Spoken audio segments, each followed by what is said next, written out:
Birthdays are funny things. They sneak up on us, marking time whether we're ready or not. Some people love them, others dread them, but at their core, birthdays are about reflection. Where we've been, where we're going, and what we might do differently if we had the chance. In this very first episode of With Honors, I sit down with Mary and Kaylee, two of my honors sophomores, to talk about birthdays as symbolic fresh starts. Along the way, we explore the regrets and revelations of the school year, the book one of them wishes they'd read, the discussions the other wishes they'd spoken up in, and why second chances, whether in literature, in learning, or in life, always seem to matter. This is With Honors. Let's get started. We're recording today with two of our first people on the podcast. This is going to be Kaylee and Mary. Kaylee and Mary came to me this year.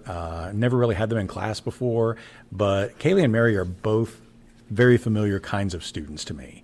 Very intellectual, very silly, very goofy, but also very endearing. And they're giggling about it right now, but they're going to be our first two people that sit and talk with us on these memories and experience in class. And the first thing I think we should address, Mary, is today's your birthday. Yes, it is. It's currently February 6, 2005, and I am turning 16, sweet 16 today. And I know people ask the question a lot, do you feel any older? Do you feel like a 16-year-old right now? And my answer to that has been no, and it has been for the rest of the years. And I really think that relates to English as a whole, because one thing that we do a lot in Mr. Crockett's class are reading assignments. So if you're not willing to read and spend a few minutes or hours of your day, probably don't get this class, but if you're willing to do that, then that's fine. Whenever you're reading, you have your characters, of course. And those characters, they really can portray people around you. And that's something to keep in mind when you're reading. Just like one of the regrets I have. Whoa, this is one of your regrets? What, you have a regret about this class? Well, maybe not the class itself, but our first reading assignment was Remarkably Bright Creatures, and I loved that book. I thought it was really interesting, and I had a fun time explaining it and talking to it with other classmates.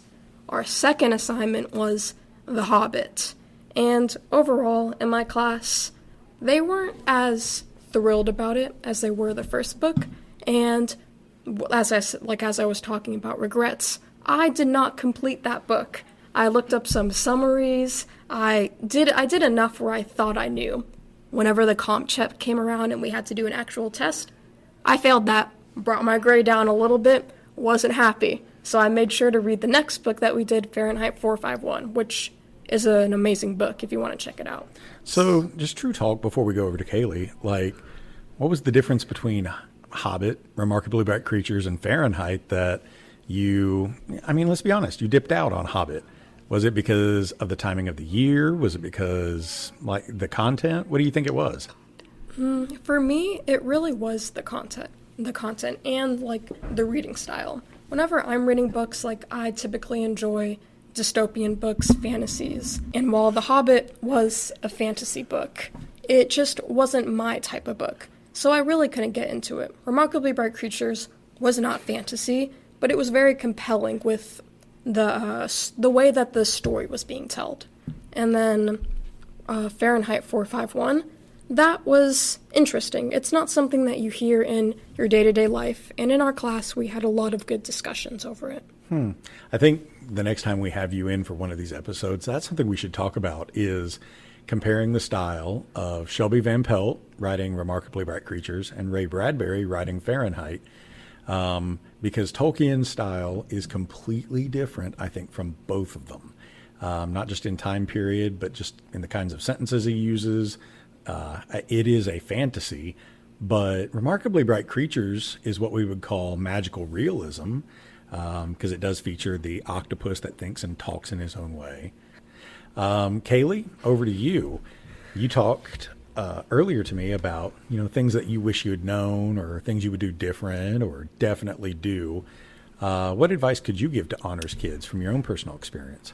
The advice I would give is that this class is very collaborative, and one of the things that we do a lot is Socratic seminar circles. What makes it so collaborative, or what makes it fun for you? It makes it fun when, like, we're talking and we're finding the meaning of things. I personally enjoy finding the deeper meaning of things. I think surface level is, it's cool if you know that, but I think the meaning of it is what sticks out and in the long run will stand out to you and help you in the future.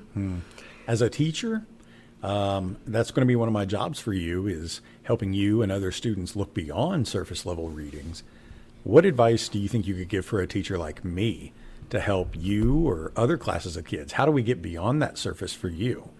Is it just through more and more of these Socratic circles, asking those questions, or what? Yeah, I think that more Socratic seminar circles would be better. Socratic seminars, I only remember doing my first in like 8th grade. So a lot of people, get nervous and they don't really want to talk. So I feel like if we did more, that would help people open up a bit. Sometimes you get scared to say your opinion, especially when there's other like honors kids around and you're like, well, I don't want to sound academically lower than them. But yeah. Well, there's always the intimidation that you always, and I know even for me standing in front of you as your teacher, there's always going to be intimidation. Do I sound smart enough? I can remember my first honors class, and I complained to another teacher of, I don't know if I'm smart enough to teach these kids. You believe that?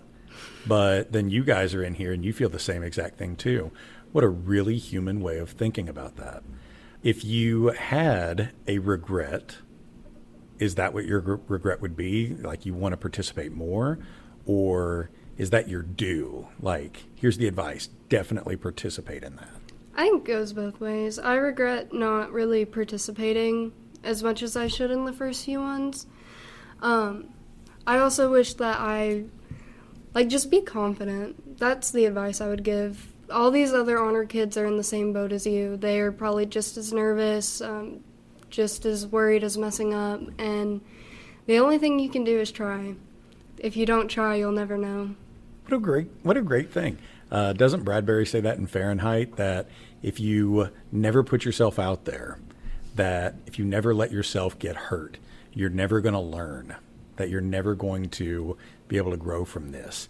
What a really good insight for that. Well, happy birthday, Mary. What a day for rebirth, resurrection, new beginnings, just like our characters. And Kaylee, I hope you all have a wonderful day. Anything you want to say before we close out? For me personally, English has always been one of my favorite subjects. And coming into this class, I've really enjoyed our time here. And as Kaylee was speaking about Socratic seminars and how it's not as scary as you think it is. And whenever it comes to this class as a whole, I think you'll really enjoy it. So if you're on the line on whether you should take this class or take a regular class, this will really benefit you. Cool. But take it seriously, right? Not just because it's fun. Take it seriously. Yes. Well, thank you, Kaylee. Thank you, Mary. I'm really glad I got to have you on this first episode.